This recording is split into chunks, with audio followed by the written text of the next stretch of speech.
America అధ్యక్షుడు Donald Trump ఇప్పుడు ప్రపంచ దేశాలపై టారిఫ్ల అస్త్రాన్ని ప్రయోగిస్తూనే ఉన్నారు. ఇప్పటికే అనేక దేశాలు టారిఫ్ల విషయంలో డీల్స్ చేసుకునే ప్రయత్నాలు చేస్తూనే ఉండగా రోజుకో దేశానికి షాక్ ఇచ్చేలా వ్యాఖ్యలు చేస్తున్నారు. లేటెస్ట్ గా భారత్ ను ఈ లిస్ట్ లో చేర్చారు. ఓవైపు ట్రేడ్ డీల్స్ పై ఓ అవగాహనకు వస్తున్న సమయంలో భారత్ ఎగుమతి చేసే కాపర్, ఫార్మా ఉత్పత్తులపై భారీగా టారిఫ్లు విధిస్తామని అనౌన్స్ చేశారు.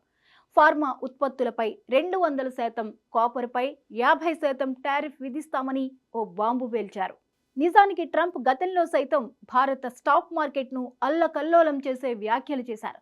కానీ అందులో అమలైనవి చాలా తక్కువే. కానీ ఈసారి ట్రంప్ చేసిన వ్యాఖ్యలు అమల్లోకి వస్తే మాత్రం భారత్కు పెద్ద దెబ్బే అంటున్నారు. ఎందుకంటే భారత్ ఫార్మా ఎగుమతులపై ఎక్కువగా ఆధారపడి ఉంది. ఒక్క అమెరికాకే గత ఆర్థిక సంవత్సరంలో $9.8 బిలియన్ విలువైన ఫార్మా ఉత్పత్తులను ఎగుమతి చేసింది. ఇది భారత ఫార్మా ఉత్పత్తిలో 40%. ఇక కాపర్ విషయానికి వస్తే టెక్, కన్స్ట్రక్షన్తో పాటు అనేక రంగాల్లో ఉపయోగించే కాపర్ను అమెరికాకు ఎగుమతి చేస్తోంది భారత్. 2024-25 ఆర్థిక సంవత్సరంలో $2 బిలియన్ విలువైన కాపర్ను ఎగుమతి చేసింది. ఆ క్రమంలో ట్రంప్ నిర్ణయాలు నిజంగా అమలైతే భారత్కు ఇబ్బందికర పరిస్థితులు తప్పవనే చెప్పాలి. ట్రంప్ ఇప్పటికే స్టీల్, అల్యూమినియం దిగుమతులపై టారిఫ్లు విధించారు. ఇప్పుడు ఆయన చూపు కాపర్, ఫార్మాపై పడింది. ఫార్మా కంపెనీలు తమ ఫ్యాక్టరీలను అమెరికాలోనే ఏర్పాటు చేసుకోవాలని ట్రంప్ అంటున్నారు. దీనికోసం ఏడాది సమయం ఇస్తామన్నారు. ఆ తర్వాత వారిపై 200% టారిఫ్లు విధిస్తామని చెబుతున్నారు. ఇప్పటికే బ్రిక్స్ దేశాలపై అదనంగా 10% టారిఫ్ని విధిస్తామని వార్నింగ్ ఇచ్చారు డొనాల్డ్ ట్రంప్. ఇప్పుడు అందులోని దేశాలపై స్పెషల్ ఫోకస్ చేస్తున్నట్లు కనిపిస్తోంది. డాలర్ ఆధిపత్యం చెలాయించాలనేది ట్రంప్ ఆలోచన. కానీ బ్రిక్స్ దేశాలు అమెరికా ఆశలకు గండి కొట్టేలా ఉన్నాయనేది ఆయన భయం.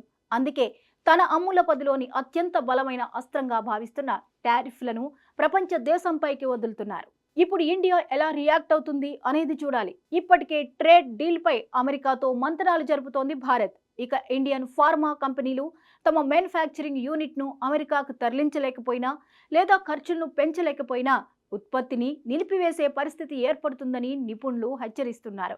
జనరిక్ మందులు తక్కువ ఆదాయ మార్జిన్లను కలిగి ఉంటాయని, ఈ క్రమంలో ఫార్మా కంపెనీలు రేట్లను పెంచలేకపోతే ఇబ్బందులు ఎదుర్కోవాల్సి ఉంటుందని చెబుతున్నారు. దీనివల్ల ఉత్పత్తిని నిలిపివేస్తే అమెరికాలో మందుల కొరత ఏర్పడే ప్రమాదమూ తప్పదు. ట్రంప్ తన టెంపరితనంతో నిజంగానే టారిఫ్లను విధిస్తే మొదట ఆయా దేశాలకు తిప్పలు తప్పవు. అదే సమయంలో అమెరికాకు కూడా ఇబ్బందులు తప్పవనేది వాస్తవం. ఫార్మా కంపెనీలు ఏషియా దేశాల్లో చాలా ఎక్కువ ఖర్చుతో వీటిని ఉత్పత్తి చేస్తున్నాయి. అదే అమెరికాలో అయితే మరింత ఖర్చులు పెరిగే అవకాశం కూడా ఉంది. ఇది అమెరికన్లపై మరింత భారం మోపుతాయన్న చర్చ కూడా ఉంది. మరి ట్రంప్ ఆలోచన ఎలాంటి పరిణామాలకు దారితీస్తుందో చూడాలి.